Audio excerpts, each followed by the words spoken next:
Dia melihat salah satu ketulan ayam yang disangkakan kepak ayam adalah kaki kecil yang dah menghitam. Dia segera bangun. Tekaknya terasa loya. Dia berlari keluar kedai, terus muntah. Tiba-tiba,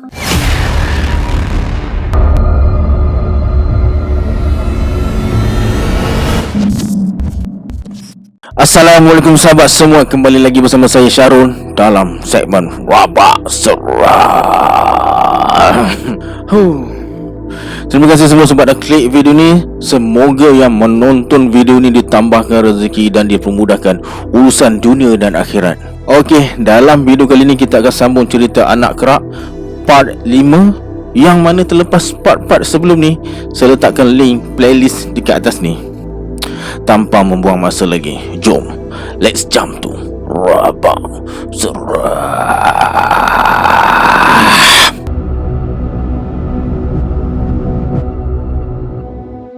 Malah dah bersalin tapi anaknya hilang. Malah Syamil dan Samad terdiam bila dengar Senah cakap macam tu. Salimah tanya apa yang terjadi. Baru je Senah nak jawab, Tok Mulong bagi salam dekat muka pintu. Terbantuk Senah nak teruskan cerita. Samad berpelukan dengan Tok Mulong setelah sekian lama tak berjumpa. Syamil pula terdiam, tak bersuara. Memang betul, itu adalah Tok Mulong yang dijumpa dengan Hadi 4 bulan lepas. Tapi Tok Mulong macam tak kenal Syamil. Pelik. Tok Mulong bersuara, sampai juga kamu semua ke Tanah Merah ni ya? Abang sindir saya pula. Saya tahu jaraknya tak sampai 2 jam perjalanan. Yelah, aku faham. Urusan kamu bukan sikit Samad.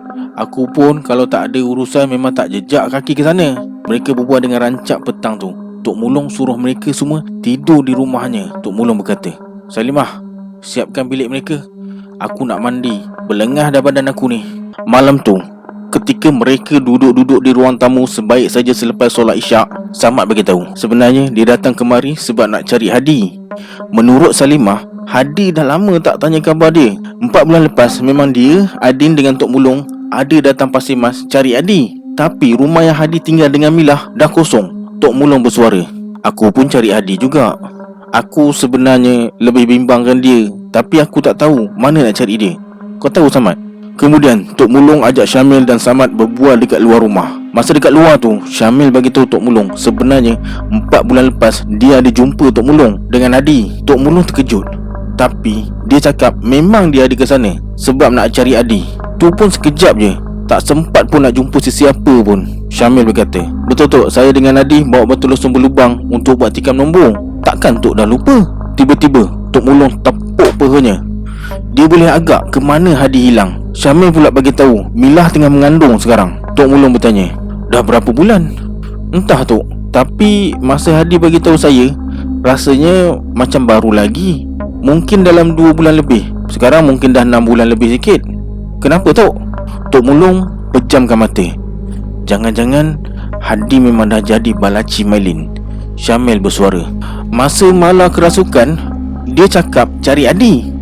Tanya pada Hadi. Hadi ada jawapannya. Jawapan apa?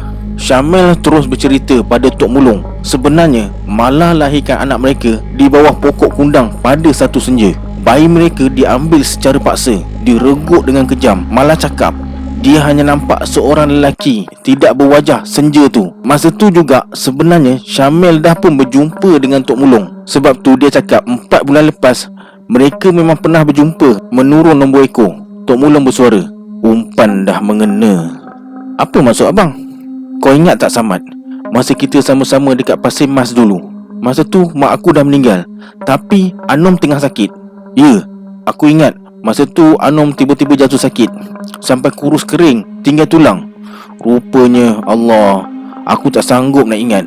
Kau rasa apa yang jadi sekarang ni ada kaitan tak? Entahlah bang, tapi aku rasa kehilangan anak Malah ada kaitan dengan dia. Jadi yang Syamil jumpa menurun nombor ekor tu adalah dia. Dendamnya tak pernah hilang Samad. Hanya kita berdua yang beria-ria cuba bantu Anom, cuba halau dia pergi. Orang kampung semua takut. Jadi sejak 40 tahun yang lalu, dendamnya masih membara. Dia nak sesuatu. Sebab tu dia umpan Syamil dan Hadi. Menurut Tok Mulong, gangguan ni bukan pada Samad sekeluarga je, tapi pada dia dan Salimah anak beranak. Hatinya kerisauan. Dia tahu Malin semakin hebat bermain permainan syaitan. Jin dan iblis memang dah jadi pendamping adik kembarnya tu. Samad bertanya, apa yang dia nak sebenarnya bang? Apa yang sudah kita buang Samad? Miliknya. Bukankah benda tu kita dah tanam dan pagar dengan ayat dekat tanah perkuburan? Takkan ada sesiapa dapat ambil? Ya, sebab itulah dia umpan kita, mempergunakan kita untuk dapatkan balik miliknya. Tok Mulung baru teringat, Milah dengan Hadi anak sulung. Milah pula tengah mengandung anak sulung. Samad kelihatan gelisah. Beberapa kali dia beristighfar. Camil tak tahu apa-apa, tapi bila dia tengok muka ayah mertuanya, dia tahu sebenarnya ada sesuatu yang besar akan berlaku. Pada perkiraan Tok Mulung, waktu tu akan tiba dalam masa seminggu ni. Mereka kena cepat, tak boleh tangguh lagi. Mereka kena cari Hadi dan Milah sebelum ada lagi peristiwa berdarah berlaku dekat kampung tu. Samad terus menyatakan hasratnya akan balik ke Pasir Mas keesokan harinya untuk cari Hadi. Samad pandang Syamil. Dia hanya mengangguk je. Esoknya, pagi-pagi lagi, Samad sekeluarga bertolak pulang ke Pasir Mas. Manakala Tok Mulung pergi ke Pengkalan Cepa. Ada urusan katanya. Tinggallah Salimah anak beranak. Salimah betul-betul tak sangka daripada apa yang diceritakan apaknya, Hadi jadi orang suruhan Malin dengan menyamar sebagai Tok Mulung. Mesti Hadi gelap mata dengan duit yang Malin bagi. Milah pula gembira dengan duit yang Hadi bagi. Sebaik saja sampai daripada Tanah Merah, Syamil duduk dekat anak tangga. Dia teringat kisah malam tadi ketika perbuatannya terpaksa dibongkar demi untuk menyelesaikan segala teka-teki. Marah betul Mala dengan emak mertuanya. Namun apa yang lebih mengejutkan ialah ada dua Tok Mulung yang telah dia jumpa. Malin, kembar Tok Mulung. Senah dengan Mala, susah nak percaya kata-kata Tok Mulung. Tapi Syamil dah mengaku dia dan Hadi telah ikut Malin buat jahat. Mereka berdua sebenarnya tak tahu menahu langsung hal upah yang patut mereka bagi kerana Malin tak cakap apa-apa. Syamil menangis sambil berkata, manalah saya tahu upah nombor ekor tu bayi dalam kandungan Mala. Kalau saya tahu, sumpah saya tak akan buat benda ni. Mak, ayah. Syamil menangis air mata darah sekalipun dia tak akan dapat kembalikan anaknya. Syaitan tu telah ambil untuk dijadikan umpan. Sekarang mereka boleh cari Hadi je. Hanya dia yang boleh bantu mereka. Menurut Tok Mulung, ada sebab kenapa anak kerak tu merasuk Mala. Kerana tuannya mahu mereka keluar cari dia. Syaitan akan muncul di mana sahaja, malah mengikut apa saja yang dia suka. Malin hanya mahukan mereka yang hancurkan hidupnya dan dapat sesuatu untuk jadi miliknya. Malam tu memang Mala marah betul dekat Syamil sebab sanggup jadi tunggangan syaitan sampai anak mereka jadi mangsa. Berkali-kali Syamil minta maaf sebab terlalu ikutkan kata dan percayakan Hadi lebih daripada orang lain. Dia menyesal.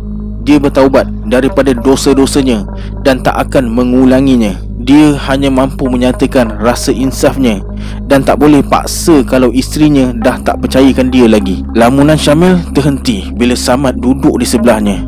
Samad berkata, InsyaAllah marah Mala tu tak lama mana. Kamu kenalah sabar. Kita kalau nak buat kebaikan memang banyak dugaannya. InsyaAllah ya. Saya harap marah Mala tu tak setinggi mana. Kalau tak, masak saya nak pujuk. Pergilah masuk berehat. Cubalah bercakap-cakap dengan Mala tu. Esok kita ada kerja lain nak buat.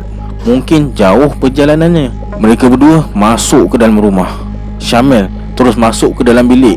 Dia tengok Mala tengah berbaring sambil tekuk mukanya dengan bantal. Dalam keadaan macam ni, dia tak nak bertanya Mala apa-apa. Tunggu je amarah isterinya tu reda. Kemudian dia keluar kembali ke ruang tamu. Perutnya dah berbunyi kelaparan. Entah mak mertuanya masak, entahkan tidak. Mana dah tahu kalau orang tua tu marahkan dia, mogok tak nak masak pula. Tiba-tiba Senah bersuara, Mel, kau dah makan? Pergilah makan. Lauk mak dah siapkan atas meja tu. Ya mak, terima kasih. Aku ni kesian pada anak menantu. Mujurlah aku ni tak kejam Mel. Saya minta maaf mak. Aku maafkan kau, tapi malah aku tak tahu. Pandai kau lah lelaki bini. Aku tak nak campur.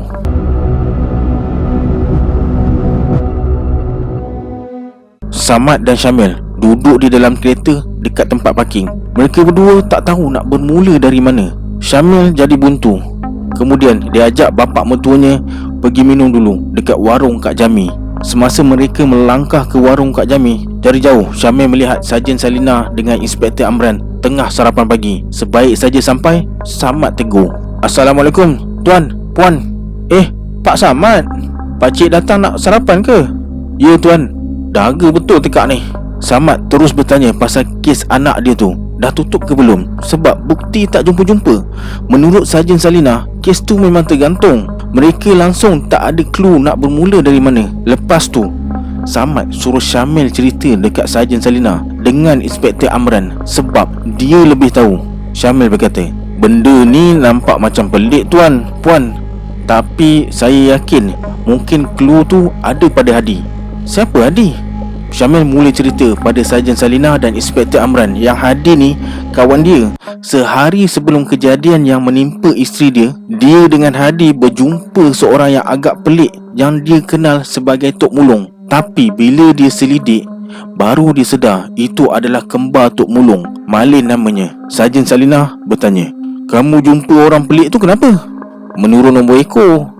Kena Tuan, 100,000. Kami bagi 2, tapi saya pulangkan balik pada Hadi sebab malah." "Rugilah." Syamil bagi tahu mungkin kehilangan anak mereka berpunca daripada perbuatannya. Malah hampir gila, dan sekarang bila dia tahu kebenaran, tak memasal kena humban tilam bantal keluar bilik. Sarjan Salina ketawa. Inspektor Amran pula hanya menyengih je. Sarjan Salina bertanya, "Okey, saya faham. Tapi kenapa pula kamu kaitkan kehilangan bayi ni dengan Hadi?" "Macam ni, saya nak cakap pun serba salah. Tapi sebagai umat Islam, kita percaya pada kewujudan makhluk lain selain daripada kita." "Okey, teruskan." "Satu malam, Mala tiba-tiba kerasukan." "Kena rasuk dengan apa? Olong ke?" "Mala dirasuk anak kerak milik lelaki bernama Malin. Masa itulah dia sebut nama Hadi dan mengatakan Hadi tahu sesuatu." "Anak kerak? Bukankah makhluk ni banyak terdapat di seberang? Jarang dengar ada dalam negara kita." "Ada Tuan." "Ada ke? Macam mana nak kenal orang yang bela anak kerak ni ya?" Menurut Samad, susah nak kenal sebab mereka pandai bersembunyi. Kalau dirasuk pun susah nak tahu kehadirannya. Hanya yang betul-betul pakar je yang tahu. Syamil berkata, "Orang sini beli body part je Tuan, Puan." "Wah, ada body part? Macam mana tu?" "Dah macam kes jual organ pula. Kalau mereka beli bahagian kepala, mata anak kerak berfungsi untuk memerhati target mereka. Fungsi telinga pula untuk mendengar. Macam tu lah." "Okey, saya dah faham. Jadi bila Mala kerasukan, dia sebut tentang Hadi.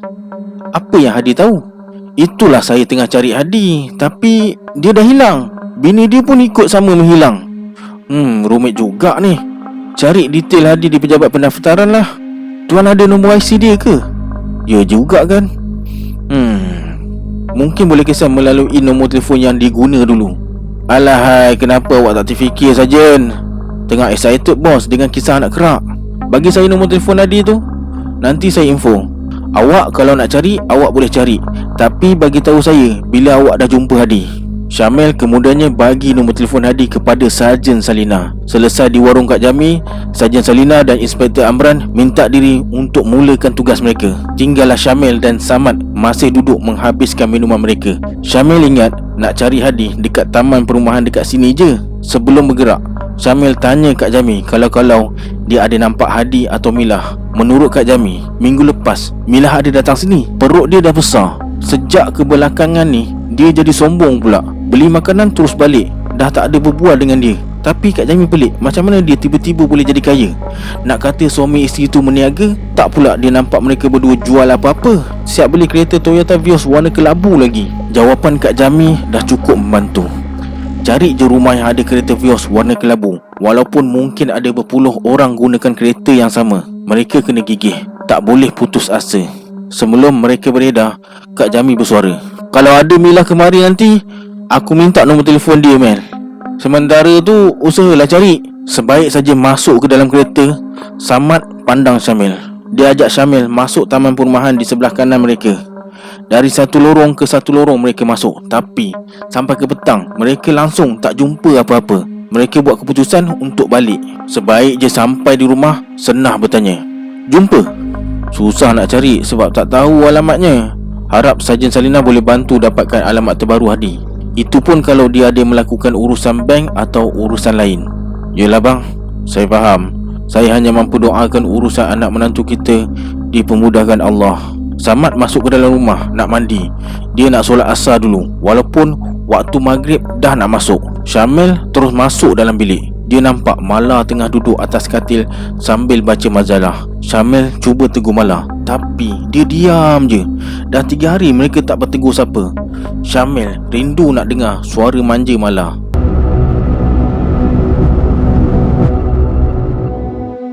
Inspektor Amran panggil Sarjan Salina yang tengah menulis sesuatu pada fail di hadapannya. Inspektor Amran bertanya, "Nama yang Syamil sebut tu siapa? Malin kan?" "Ya, kenapa tuan?" "Ni, cuba awak tengok fail ni. Ni fail kes lapuk yang lama tertangguh, tak dapat diselesaikan." Dia bagi Sarjan Salina fail yang dah agak lama tapi masih tersimpan di dalam kabinet dokumen balai. Sarjan Salina meneliti fail tu satu persatu. Menurut Sarjan Salina, fail tu kes dadah dan kes samun secara berskala. Suspek sebut nama Malin berulang kali di dalam pengakuannya, tapi sehingga hari ini nama yang disebut tak pernah tertangkap. Hanya suspek je yang dituduh, tapi terlepas kes sebab tak cukup bukti.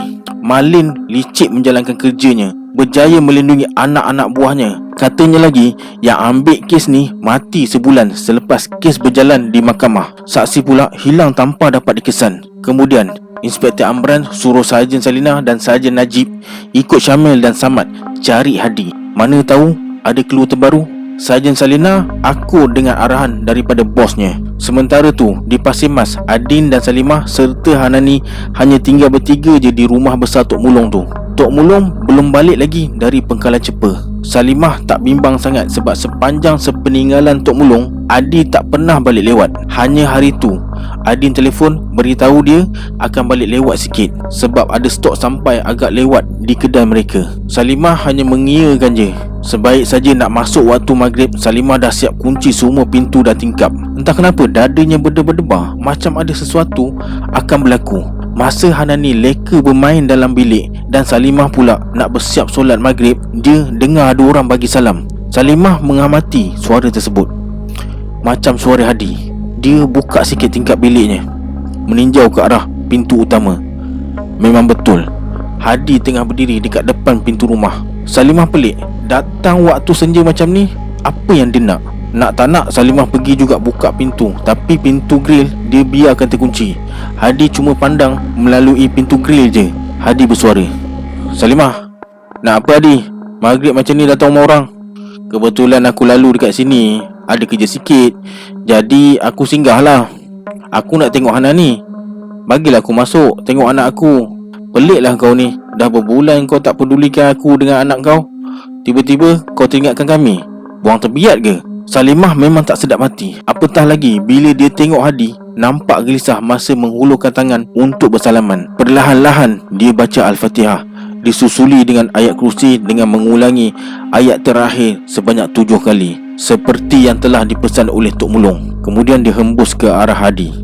Hadi yang berada di luar kelihatan semakin gelisah. Sekejap dia berdiri, sekejap dia duduk mencangkung. Hadi merayu nak jumpa Hanani. Salimah cakap Adin bawa Hanani rumah moyang dia. Salimah terus baca Al-Fatihah 3 kul dan mengulangi baca ayat kursi. Dia berdoa dalam hati, kalau tu Hadi, dia akan terus berada di situ. Tapi kalau itu hanya jelmaan sesuatu yang tidak baik, dia mahu lelaki tu pergi. Hadi terus gelisah. Lama kelamaan dia buka baju kemeja yang dipakainya. Kemudian dia buka seluar pula sampai tinggal seluar dalam je. Salimah teruskan bacaannya. Lama kelamaan makhluk tu mula kelihatan melecur. Dia menyeringai, matanya merah menyala, kulitnya bertukar menjadi macam bara. Tiba-tiba, celak! Makhluk tu menjerit sebelum tubuhnya memecah dan hilang macam tu je. Allahu Akbar, syaitan rupanya. Salimah cepat-cepat tutup pintu. Dia mendapatkan Hanani di dalam bilik. Salimah kunci pintu bilik dan letak Hanani atas katil. Maghrib tu Salimah tak khusyuk solatnya. Dia risau sangat. Menjelang isyak, barulah Adin pulang bersama Tok Mulung. Salimah berkata, apa kata ada dekat Cepa lagi? Dah selesai urusan aku baliklah tumpang bakar. Kebetulan terserempak dengan dia di Pekan Cepa. Urusan aku pun dah selesai. Kalau tak, esok jugalah baru aku sampai. Kamu kenapa Salimah? Muka pucat je aku tengok. Salimah ceritakan apa yang dia alami pada Tok Mulung. Selesai bercerita, Tok Mulung bersuara, Allahu Akbar. Patutlah hati aku tak sedap je. Semakin bermaharaja lela syaitan ni. Hadi pula entah apa kabarnya. Aku risau ni. Harap Syamil dan Samad dapat cari Hadi. Nanti saya cuba tanya Pak Long Mansur kalau dia ada terserempak dengan ayah Hadi. Mansur baru je selesai berbincang dengan rakan perniagaannya tentang projek yang akan mereka usahakan. Projek membina rumah kos rendah sebanyak 150 unit dah masuk fasa kedua pembincangan sebelum mereka masuk peringkat seterusnya. Di pintu utama kedai makan tersebut, dia melihat Hadi dan Milah baru je sampai. Perut Milah dah besar, Hadi pula kelihatan semakin mewah. Kereta pun semakin besar. Mansur tak tegur Hadi dan Milah yang asyik menikmati makan malam mereka. Sebaik saja dia masuk ke dalam kereta, terus dia telefon Adin. Selepas dia dengar je suara Adin, Mansur terus bagi tahu yang dia ada nampak Hadi dengan Milah. Adin suruh dia minta alamat tempat tinggal mereka sekarang. Mansur mengiyakan je. Selepas tamat perbualan, dia keluar kereta nak jumpa Hadi dengan Milah. Tiba-tiba, dush, satu objek tumpul tepat mengenai kepalanya. Mansur rebah ke tanah. Kepalanya terasa berat. Pandangannya kabur. Ada benda panas mengalir dari kepalanya, membasahi pangkal tengkuknya. Tolong! Ada orang kena pukul! Mansur dengar sayup-sayup suara minta tolong sebelum dia pingsan. Tok Mulung duduk di beranda rumahnya. Malam tu cuaca agak panas. Dia tak boleh lelapkan mata. Kemudian dia terdengar ada suara panggil dia dari arah kanan. Olah! Dah jam 2 pagi, mana ada lagi orang kampung berkeliaran. Tok Mulung tak nampak sesiapa pun.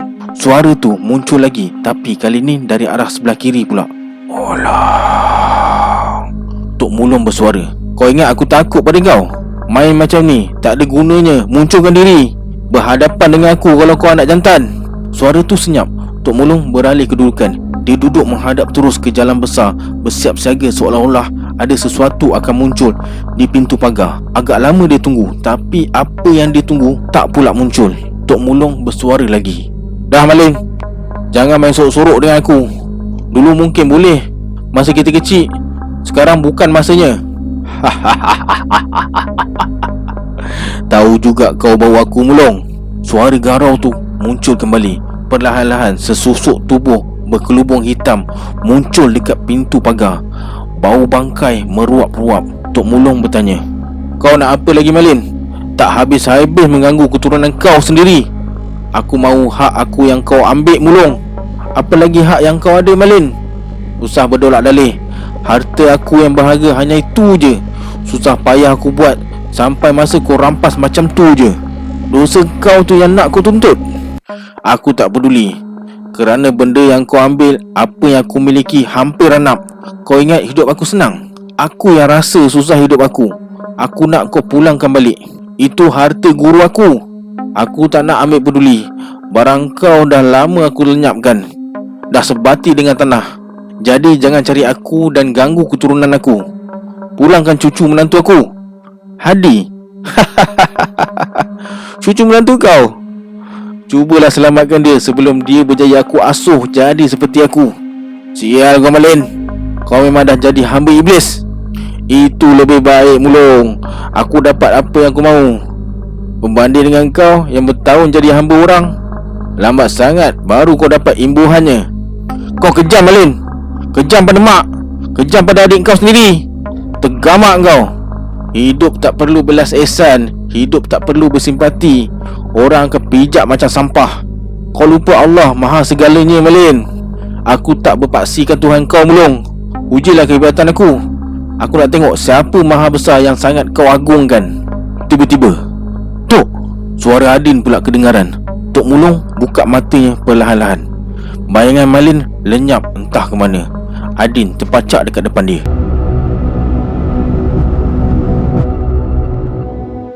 Adin terjaga bila telefon dia berbunyi. Dia dapat panggilan daripada Zahara. Ada berita kurang enak baru diterima. Dia nak beritahu Tok Mulung pasal Pak Long Mansur ditimpa musibah. Pelik juga Adin.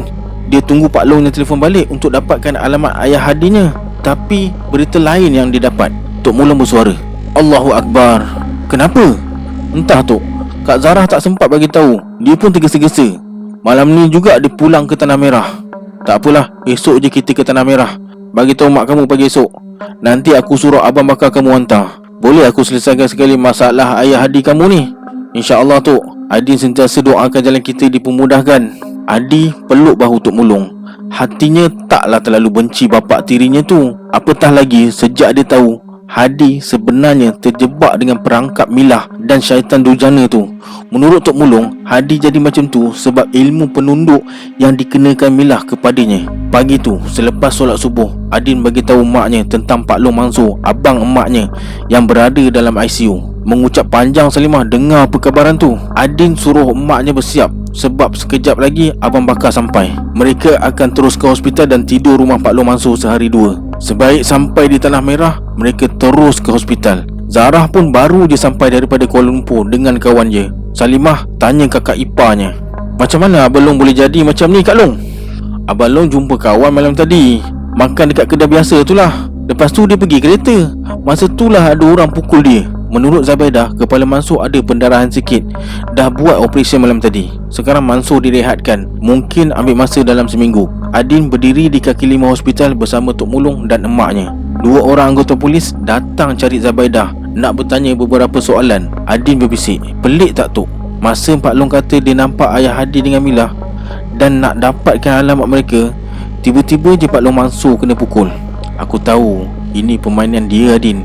Kemudian Tok Mulung suruh Adin telefon Syamil, bagi tahu yang mereka ada dekat sini. Mereka nak singgah ke rumah Syamil malam nanti sebelum ke rumah Mansur. Adin pergi jauh sikit daripada kelompok keluarganya untuk telefon Syamil. Kebetulan Sarjan Salinah berdiri berhampiran Adin. Dia pun pasang telinga bila dengar Adin sebut nama Syamil agak kuat tadi. Lepas Adin habis telefon, Sarjan Salinah tegur, "Maaf dek, saya nak tanya sikit boleh?"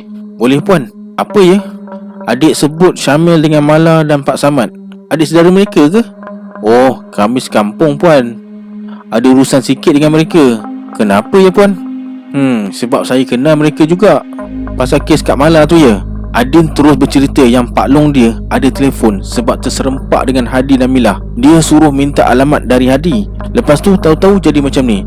Sarjan Salinah mencatat sesuatu. Dalam kes Syamil dan Mala, nama Hadi juga jadi sebutan. Dan sekarang kes ahli perniagaan bernama Mansur pula ada menyebut nama Hadi. Melalui percakapan tanpa bukti, mereka memang tak boleh melakukan apa-apa. Tapi kes ni memang menarik perhatiannya. Ada rahsia yang tersembunyi dan dia teringin nak tahu. Apatah lagi apabila Syamil dan Pak Samad bercerita tentang hal mistik. Kemudian Sarjan Salinah minta izin untuk pergi. Inspektor Amran dah tunggu dalam kereta. Sebaik Sarjan Salinah sampai di kereta, Inspektor Amran bertanya, "Berbuat apa dengan budak tu? Nampaknya mereka ni semua ada kaitan dengan Hadi tuan. Kenapa kamu cakap macam tu?" "Saya terdengar perbualan adik tu dengan seseorang. Dia sebut nama Syamil, kemudian nama Mala. Tu yang saya tanya. Dan adik tu bercerita malam tadi dia mungkin jadi orang terakhir bercakap dengan Tuan Mansur. Tuan Mansur kata dia nampak Hadi dan isterinya sedang makan di lokasi kejadian." Kes makin pelik. Clue kita adalah Hadi tuan. Inspektor Amran mengangguk. Benar, clue mereka adalah Hadi. Apa rahsia yang lelaki tu tahu agaknya? Adin kembali mendapatkan maknya dan Tok Mulung yang duduk dekat depan ward ICU. Dia dah keletihan menunggu. Abang Bakar pula dah tersengguk-sengguk tahan mengantuk. Kemudian Adin ajak Tok Mulung ke rumah Samad dulu. Tok Mulung setuju. Kemudian mereka terus ke kereta. Bakar memadu perlahan tengah hari tu. Memang matanya cepat betul mengantuk. Tok Mulung tenang je duduk di sebelahnya, tak bersuara. Sebaik sampai di rumah Samad, dia dah siap menunggu. Hidangan tengah hari pun dah siap. Selesai makan tengah hari, mereka berehat sekejap sebelum menunaikan solat Zuhur berjemaah. Selepas solat Zuhur, Tok Mulung dan Samad duduk dekat beranda. Samad bertanya, "Macam mana keadaan Mansur bang?" "ICU, kau tahu je lah, 50-50. Tapi aku rasa nanti dia sedar lah tu." "Apa yang jadi sebenarnya bang?" "Aku rasa ada sesuatu yang lain menghalang." Kata Adin, malam tu memang Mansur nampak Hadi dan Milah. Hadi punya kerja ke ni? Aku tak pasti, tapi semua nampak macam ada kaitan je. Kebetulan abang dah ada dekat sini, kita cuba cari Hadi sama-sama. Kalau betul Mansur ada jumpa Hadi, nanti malam kita pergi kedai makan tu bang. Kita cuba intai. Mana tahu ada rezeki kita.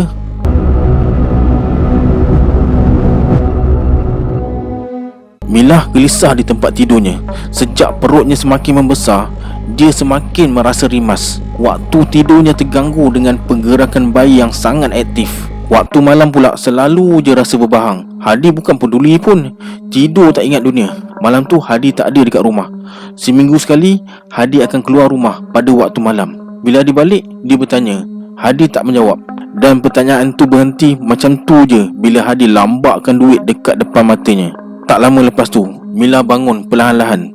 Tekaknya dahaga, perutnya terasa sangat lapar. Tapi dia tahu dalam rumah tu tak ada apa pun yang boleh dia makan. Dia pandang Hadi yang tengah tidur. Tak sampai hati pula dia nak kejutkan Hadi. Dia salin baju nak keluar cari makanan. Dia tak boleh lelapkan mata selagi perutnya tak diisi. Dia keluar dari rumah, bawa kereta dia, cari kedai makanan yang masih buka lagi. Nasib baik, kedai yang biasa dia makan dengan Hadi masih buka lagi. Dia parking kereta dekat depan kedai, kemudian berjalan menuju ke arah kedai. Ketika itulah dia ditahan oleh seorang lelaki yang tidak dikenali. Milah, lelaki tu menegurnya. Milah pandang lelaki tu dengan jubah hitam berhud, wajahnya hampir tidak kelihatan. Milah bersuara, "Siapa?" "Aku kawan Hadi." "Hadi tak ada." "Aku tak nak Hadi, aku nak kau." "Awak ni gila ke apa?" "Aku akan dapat, jangan risau. Kau sendiri akan datang pada aku." Bila dengar lelaki tu gelak, Mila cepat-cepat masuk dalam kedai. Walaupun hatinya agak risau dengan kehadiran lelaki misteri tu, mengaku sebagai kawan Hadi. Selama ni tak pernah dia tahu Hadi ada kawan macam tu. Dia tahu kawan Hadi ialah Syamil dan beberapa orang yang dia memang kenal. Kemudian dia panggil pelayan kedai nak pesan makanan.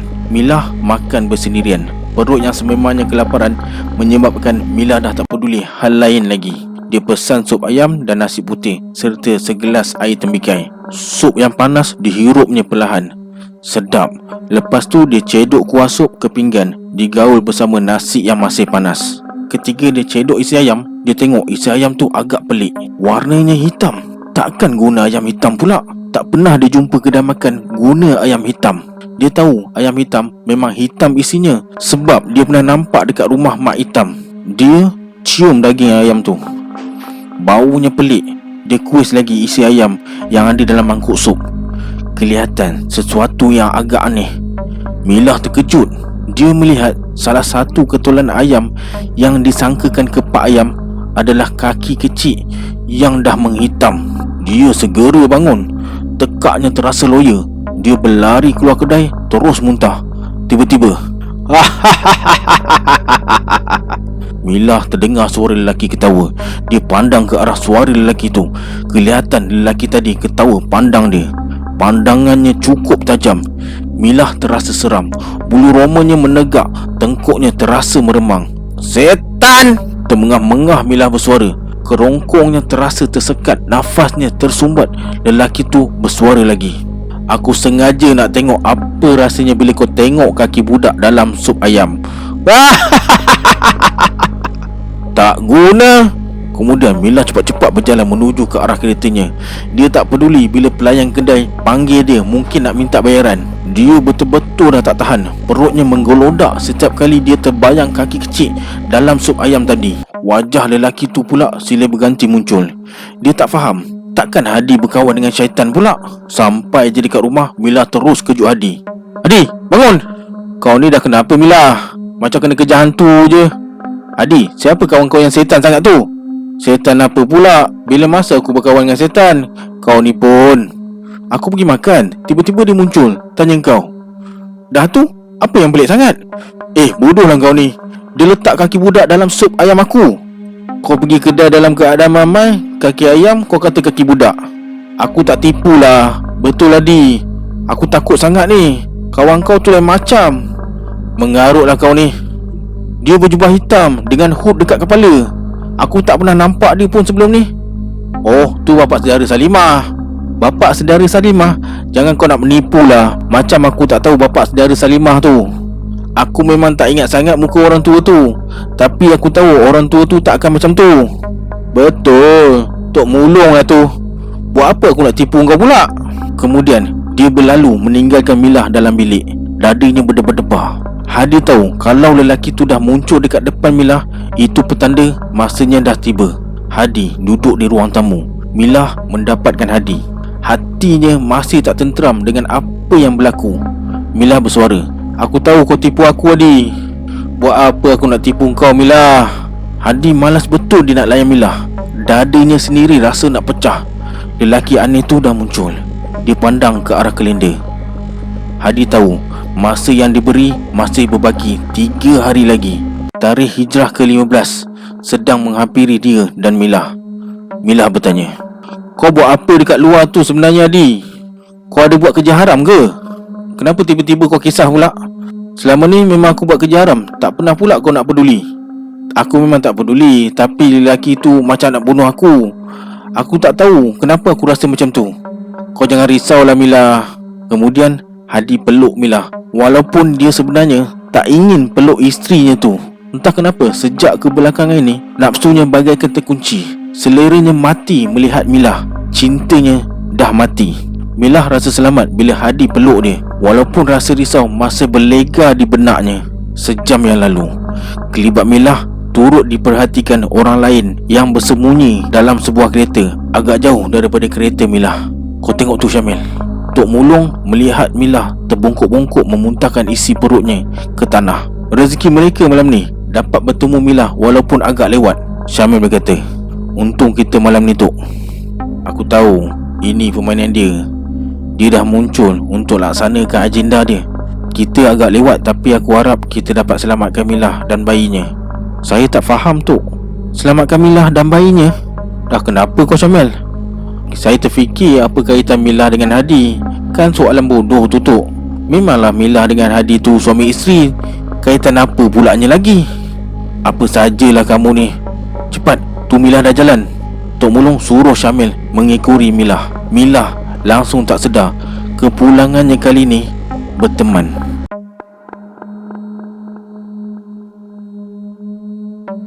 Okey sahabat semua, kita jumpa di part terakhir kisah anak kerak ni. Jangan lupa like dan share video ni.